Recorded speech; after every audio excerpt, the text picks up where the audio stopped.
Hello students, in this lecture we will discuss the state of India's infrastructure, that is from page number 9.6 from this book Indian Economic Development, Sandeep Garg. We were doing environment and sustainable development. This is our lecture number 2. State of India's environment मतलब India का environment जो है वो कैसा है, उसकी क्या status है. तो इंडिया जो है नेचुरल रिसोर्सेज में बहुत ज़्यादा रीच है. इंडिया में बहुत सारे नेचुरल रिसोर्सेज अवेलेबल हैं. अच्छे अच्छे टाइप की soil, reverse, tributaries, green forest, minerals, बहुत सारी चीज़ें हमारे इंडिया में अवेलेबल है. तो अभी हम क्या देख रहे हैं, इंडिया के इन्वायरमेंट का स्टेटस, कि हमारे इंडिया का इन्वायरमेंट कैसा है. तो डेक्कन प्लेटू में हमारे यहाँ पे ब्लैक सॉइल अवेलेबल है जिसपे कॉटन जो है बहुत अच्छे से ग्रो होता है. ठीक है, दैट्स वाई हमारे यहाँ पे बहुत सारी टेक्सटाइल इंडस्ट्रीज़ जो है वो डेक्कन प्लेटू के आसपास है. इंडो गैंगेटिक प्लेन जो कि Arabian Sea to the Bay of Bengal तक स्प्रेड है, वो बहुत फर्टाइल एरिया है जहाँ पे बहुत सारे लोग रहते हैं एंड डूइंग एग्रीकल्चर. मतलब क्या, इंडो गैंगेटिक प्लेन वाला जो एरिया है, जो अरेबियन सी से बे ऑफ बंगाल तक का एरिया है, वो बहुत ज़्यादा फर्टाइल है. इस वजह से वहाँ पे बहुत ज़्यादा कल्टीवेशन होता है और बहुत सारे लोग वहाँ पर रहते हैं. डेंसली पॉपुलेटेड एरिया है. इंडिया का जो फॉरेस्ट है वो भी अनइवनली डिस्ट्रीब्यूटेड है. अनइवनली मतलब कुछ जगह है, कुछ जगह नहीं है, कुछ बहुत ज़्यादा है, तो ऐसे अनइवनली डिस्ट्रीब्यूटेड है. जहाँ पे बहुत ग्रीन कवर है, it provide green cover to a majority of its population and also natural cover for wild life. मतलब वाइल्ड लाइफ को भी जीने के लिए जो उनको क्लाइमेट चाहिए वैसा फॉरेस्ट प्रोवाइड करता है, एज वेल एज बहुत सारे लोगों को भी ग्रीन कवर प्रोवाइड करता है. फिर और हमारा इन्वायरमेंट कैसा है, तो हमारे यहाँ पे लार्ज डिपॉजिट्स है आयरन ओर की, कोल की, नेचुरल गैस की. ठीक है, इंडिया अलोन में पूरे वर्ल्ड की 20% जो रिजर्व्स है, आयरन और रिजर्व्स जो हैं वो इंडिया में ही अवेलेबल है. Bauxite, copper, chromate, diamond, gold, lead, lignite, manganese, zinc, uranium, ये सब कुछ हमारे यहाँ पे अलग अलग पार्ट्स ऑफ कंट्री में, मतलब हमारी कंट्री के अलग अलग पार्ट्स में अवेलेबल है. देयरफॉर हम बहुत सारी डेवलपमेंटल एक्टिविटीज़ कर सकते हैं क्योंकि हमारे पास बहुत सारी हमारे इन्वायरमेंट में बहुत सारे रिसोर्सेज अवेलेबल है. ठीक है. However, the development activities in India have resulted in pressure on this finite natural resources beside creating impact on human health and well-being.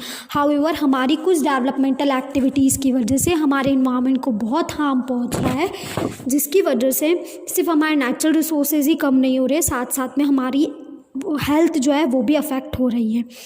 Problem क्या है कि हमारे इंडिया की इन्वायरमेंटल प्रॉब्लम जो है उसमें डाइकोटॉमी है. डाइकोटॉमी मतलब दो कॉन्ट्रास्ट चीज़ें मैच कर रही है. पहली क्या, poverty is causing environmental degradation. जो लोग पुअर हैं वो लोग इन्वायरमेंटल डिग्रेडेशन कर रहे हैं, और जो लोग अच्छी ज़िंदगी जी रहे हैं, अच्छी लिविंग स्टैंडर्ड से, जो रिच पीपल्स हैं, वो लोग भी इन्वायरमेंटल डिग्रेडेशन कर रहे हैं अलग अलग रीजंस की वजह से. दैट्स वाई इन्वायरमेंटल प्रॉब्लम को क्या बोला है, डाइकोटॉमी. अब देखो कैसे, तो पुअर पीपल्स जो हैं वो लोग क्या हैं, they are very poor. That's why they are cutting down trees to get fuel wood. Overgrazing their animals, एक ही जगह पर बहुत ज़्यादा ओवरग्रेज करवा रहे हैं. वाटर रिसोर्सेज को पोल्यूट कर रहे हैं. फॉरेस्ट लैंड को इंकोचमेंट मतलब कट कर रहे हैं, वहाँ से कुछ भी मतलब जो उनको सामान चाहिए वो जा के लेके आ रहे हैं, कट कर रहे हैं. तो इस तरीके का कर रहे हैं because they are poor and they are not having any alternative source और they are not having money. ठीक है. अब जिनकी लिविंग स्टैंडर्ड बहुत अच्छी है वो लोग क्या कर रहे हैं, तो वो लोग क्या कर रहे हैं, पैसे के लिए, क्योंकि गुड्स और सर्विसेज की डिमांड बहुत ज़्यादा है, पैसे के लिए सब कुछ कर रहे हैं. High demand necessitates the need of increase in production. For increasing the production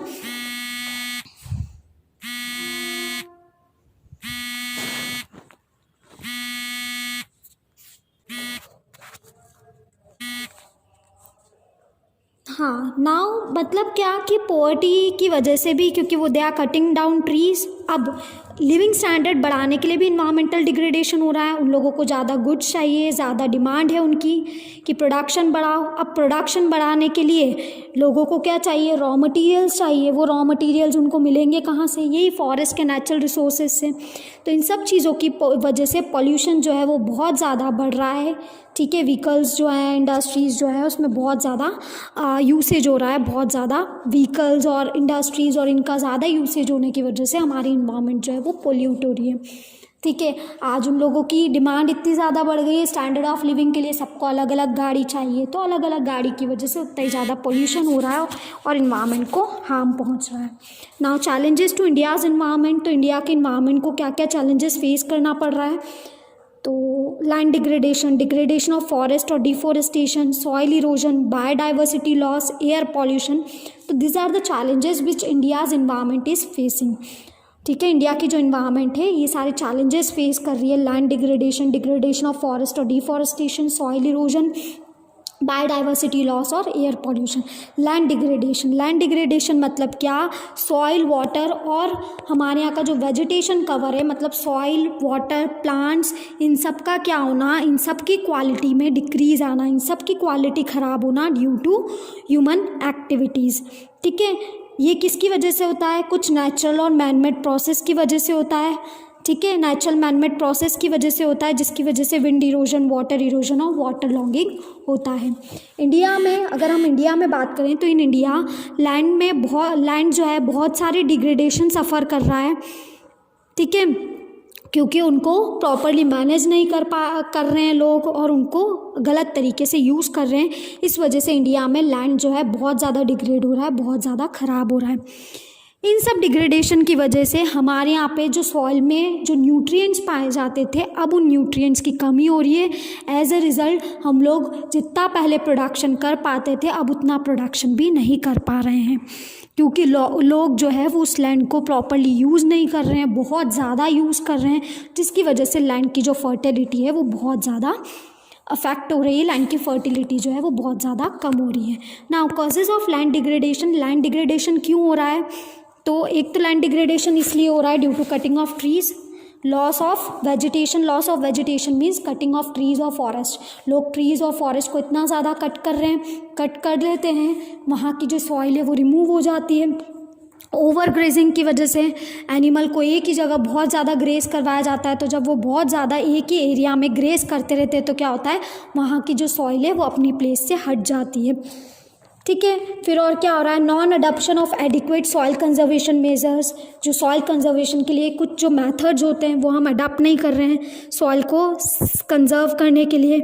improper crop rotation जो है, हम कि अभी ये क्रॉप ग्रो कर रहे हैं बाद में दूसरा क्रॉप ग्रो करना है इसी लैंड पे, तो वो प्रॉपर तरीका नहीं है, कभी भी कुछ भी ग्रो कर लिया है, राइट। फिर और क्या है, तो सारे याद करने की ज़रूरत नहीं है, कोई भी 4-5 याद कर लेना, 5 याद कर लेना बहुत है। फिर शिफ्टिंग कल्टीवेशन कर रहे हैं, शिफ्टिंग कल्टीवेशन मतलब क्या, यहाँ ग्रो किया, जैसे यहाँ लैंड ख़राब हो गई दूसरे लैंड पे चले गए, वहाँ ग्रो करने लग गए, तो इस तरीके से जब बार बार यहीं पे ग्रो किया जाता है या बार बार हर बार दूसरी लैंड पे ग्रो किया जाता है तो इससे हमारी फर्टिलिटी अफेक्ट हो रही है। Improper planning and management of irrigation system की इम्प्रॉपर प्लानिंग से हम पानी ढोले जा रहे हैं, जिसकी वजह से क्या हो रहा है, पानी की कमी हो रही है and it is harming our environment. कुछ फैक्ट्स एंड फिगर्स हैं लैंड डिग्रेडेशन के कि 2000 में अबाउट 174 मिलियन हेक्टेयर्स लैंड जो है उसमें सीरियस प्रॉब्लम आ गई है। 174 मिलियन हेक्टेयर्स मतलब 53% हमारे लैंड एरिया में बहुत ज़्यादा प्रॉब्लम आ गई है। उसमें से भी 144 मिलियन तो किस वजह से हो रहा है, सॉइल इरोजन की वजह से हो रहा है। ठीक है, वो सॉइल इरोजन किस लिए हो रही है, वाटर और विंड की वजह से जो सॉइल इरोजन हो रही है, साथ साथ में 30 मिलियन हेक्टेयर्स पे तो बहुत अदर प्रॉब्लम्स भी आ रही है। नाउ डिग्रेडेशन ऑफ फॉरेस्ट और डिफॉरेस्टेशन कैसे डिग्रेड हो रहा है, तो degradation involves permanent destruction of indigenous forest and Woodlands. क्या हो रहा है, डिफॉरेस्टेशन की वजह से, डिग्रेडेशन ऑफ फॉरेस्ट मतलब क्या, फॉरेस्ट और वुडलैंड जो है वो क्या हो रहा है, काटे जा रहे हैं, लोग फॉरेस्ट को पूरी तरीके से क्लियर कर रहे हैं, कट कर रहे हैं, जिसकी वजह से हमारे यहाँ पे ऐसे कैसे फॉरेस्ट ही गायब हो रहे हैं, पूरा वेजिटेशन ही ख़त्म हो रहा है। It refers to cutting, clearing and removal of rain forest, मतलब क्या कि प्लांट्स को कट कर देना, क्लियर कर देना, जिसकी वजह से पूरे के पूरे फॉरेस्ट जो हैं वो ही ख़त्म हो जाते हैं। Deforestation is rising in such a rapid scale that it has totally disturb the ecological balance of our country. Deforestation आज जो है वो इतना ज़्यादा बढ़ गया, इतना रैपिड स्केल पे बढ़ रहा है कि इसने हमारी पूरी कंट्री के इकोलॉजिकल बैलेंस को ही इम्बैलेंस कर दिया है, मतलब इकोलॉजिकल बैलेंस को डिस्टर्ब कर दिया है। ठीक है। हमारे यहाँ पे अगर हम देखें तो हर एक पर्सन को कितने फॉरेस्ट लैंड की ज़रूरत है कि एटलीस्ट इतना होना चाहिए 0.47 for completing there basic needs. मतलब अगर हमें हमारी बेसिक नीड्स पूरी करनी है तो एटलीस्ट हर एक पर्सन के लिए 0.47 हेक्टेयर तो होना ही चाहिए, जबकि अभी सिर्फ कितना बच रहा है 0.08। मतलब इतना ज़्यादा मास लेवल पे तो फॉरेस्ट कट हो चुका है। तो we need to protect it, otherwise situation बहुत ज़्यादा डेंजरस होगी। ठीक है। कुछ सीरियस और डेंजरस कॉन्सिक्वेंसेस फॉरेस्ट डिप्लीशन के ये भी हैं कि फ्लड ज़्यादा आने के चांसेस हो जाएंगे, क्योंकि क्या होता है जब पेड़ वगैरह होते हैं और पानी का फ्लो बहुत ज़्यादा होता है तो बहुत कुछ तो पेड़ क्या होता है सोख लेता है। ठीक है। तब जब पेड़ वगैरह कुछ नहीं रहेंगे, ज़मीन बिल्कुल साफ़ रहेगी, तो क्या होगा, फ्लड आने के चांसेस ज़्यादा हो जाएंगे, सॉइल इरोजन के चांसेस ज़्यादा हो जाएंगे। ठीक है। Heavy salination, siltation of dams and change in climates में बहुत ज़्यादा चेंज आने लगेगा, बहुत ठंड पड़ेगी, बहुत गर्मी होगी, क्योंकि कहीं ना कहीं फॉरेस्ट जो है वो क्लाइमेट को इन्फ्लुएंस करते हैं। तो ये सारी चीज़ें नहीं हो पाएगी। नेक्स्ट चलते हैं हम सॉइल इरोजन पे। तो सॉइल इरोजन मतलब क्या, removal of top layer of soil, है ना।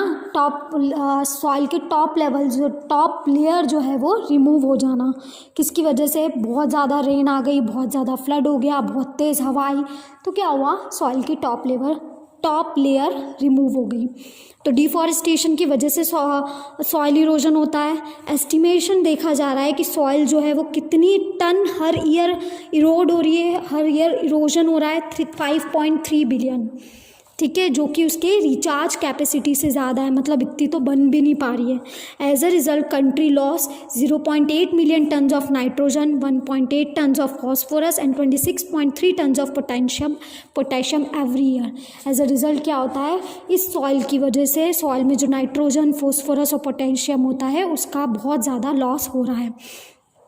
The quantity of nutrients lost due to erosion each year ranges from 5.8 to 8.4 million tons। और जो न्यूट्रिएंट्स की जो क्वांटिटी है, ठीक है, वो भी क्या हो रही है, कम होती जा रही है। ठीक है, जो न्यूट्रिएंट्स की क्वांटिटी है, जो कि न्यूट्रिएंट्स की क्वांटिटी सॉइल में प्रेजेंट होती थी, वो भी कंटिन्यूसली कम होती जा रही है। नाउ बायोडाइवर्सिटी लॉस, अब फॉरेस्ट ही नहीं रहेंगे तो फॉरेस्ट में जो स्पीशीज़ रहते हैं, जो एनिमल्स रहते हैं, वो कैसे जिएंगे। एज अ रिज़ल्ट उनका क्लाइमेट जो है वो पूरा ख़त्म हो जाता है और ये जो एनिमल्स हैं वो भी ज़्यादा टाइम तक सर्वाइव नहीं कर पाते। बायोडाइवर्सिटी मतलब क्या, जो वैरायटी ऑफ लिविंग ऑर्गेनिज्म जो हमारे यहाँ पे रहते हैं, टेरेस्ट्रियल, मैराइन, एक्वेटिक लाइफ, जो हमारे यहाँ पे सारे एनिमल्स रहते हैं, वो सबका मतलब बायोडाइवर्सिटी से है। तो उनको कंजर्व करना, ठीक है, उनको बचा के रखना, ये बहुत ज़रूरी है हमारे इकोलॉजिकल बैलेंस के लिए। और देखने में आ रहा है कि बायोडाइवर्सिटी लॉस बहुत ज़्यादा हो रहा है। लोग अपनी कुछ ग्रीड की वजह से क्या कर रहे हैं, एनिमल्स को मार रहे हैं, उनके इन्वायरमेंट को डिस्ट्रक्ट कर रहे हैं, जिसकी वजह से क्या हो रहा है, इकोलॉजिकल इम्बैलेंस आ रहा है।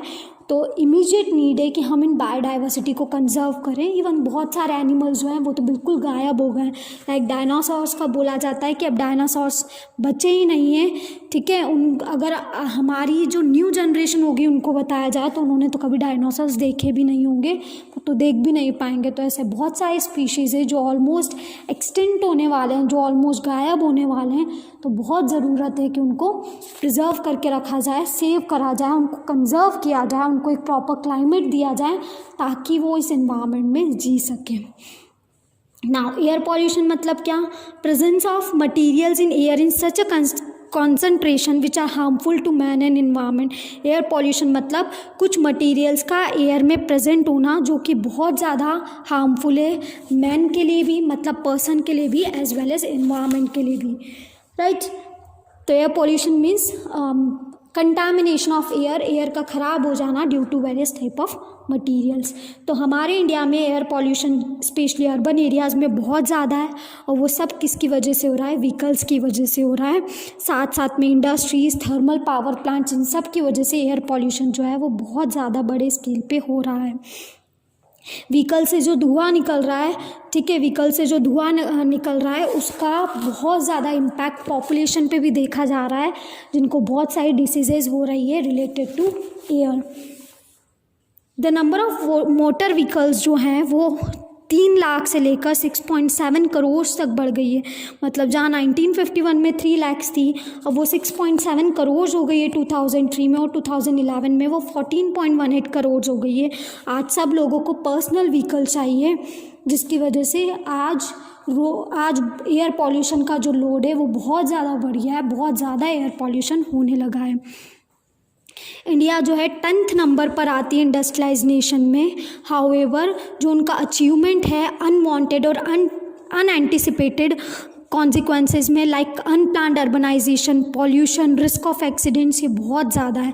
भले 10th नंबर पे आती है इंडस्ट्री के कंस्ट्रक्शन में, इंडस्ट्रियलाइजेशन में, बट बाकी चीज़ों में हम देखें तो अचीवमेंट के साथ अचीवमेंट तो है पर अनवांटेड कॉन्सिक्वेंसेज भी हैं, जैसे कि अर्बनाइजेशन बहुत ज़्यादा हो गया है, लोगों को, सब लोगों को स्टैंडर्ड ऑफ लिविंग अच्छी चाहिए, एक्सीडेंट्स बहुत ज़्यादा बढ़ रहे हैं, पॉल्यूशन बहुत ज़्यादा हो रहा है, जिसकी वजह से सेंट्रल पॉल्यूशन कंट्रोल बोर्ड ने 17 कैटेगरीज ऑफ इंडस्ट्रीज़ करी है एज सिग्निफिकेंटली पॉल्यूटिंग। ठीक है, मतलब सेंट्रल पॉल्यूशन कंट्रोल बोर्ड ने 17 टाइप के ऐसे इंडस्ट्रीज़ बताई है जो कि हमारे इन्वायरमेंट को बहुत ज़्यादा लेवल पे पॉल्यूट कर रही है। Now how we can control this air pollution. अब इस एयर पॉल्यूशन को हम कैसे कंट्रोल कर सकते हैं? तो promotion of using public transport, हम ज़्यादा से ज़्यादा पब्लिक ट्रांसपोर्ट यूज़ करें बजाय प्राइवेट ट्रांसपोर्टेशन के। पब्लिक ट्रांसपोर्ट में एक ही ट्रांसपोर्ट में क्या होता है, 10 से 15 लोग बैठ पाते हैं, और वहीं अगर प्राइवेट ट्रांसपोर्ट होगा तो वो 10 से 15 लोग अलग अलग जाएंगे, तो पॉल्यूशन ज़्यादा क्रिएट होगा।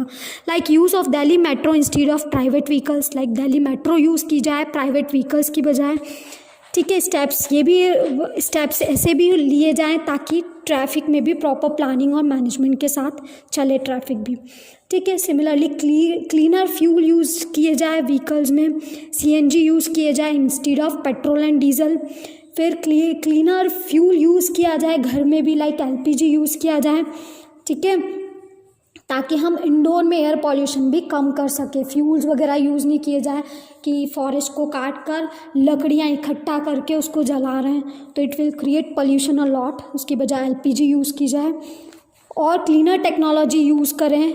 ठीक है, ऐसी चीज़ें यूज़ करें जिसमें कम से कम एमिशन हो, और जो भी मतलब रूल्स वगैरह क्रिएट हो रहे हैं उसको हम प्रॉपर देखें, समझें और उसको अप्लाई करें। In this manner we can control air pollution. Okay, now remaining topics we will do tomorrow. Complete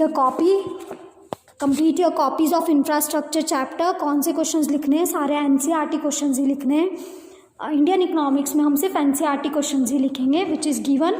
ठीक है, संदीप गर्ग में सेपरेटली NCERT क्वेश्चंस दिए हुए हैं, वो क्वेश्चंस विद आंसर्स गिवन है, तो that questions and answers you have to write in your copy. Okay, bye.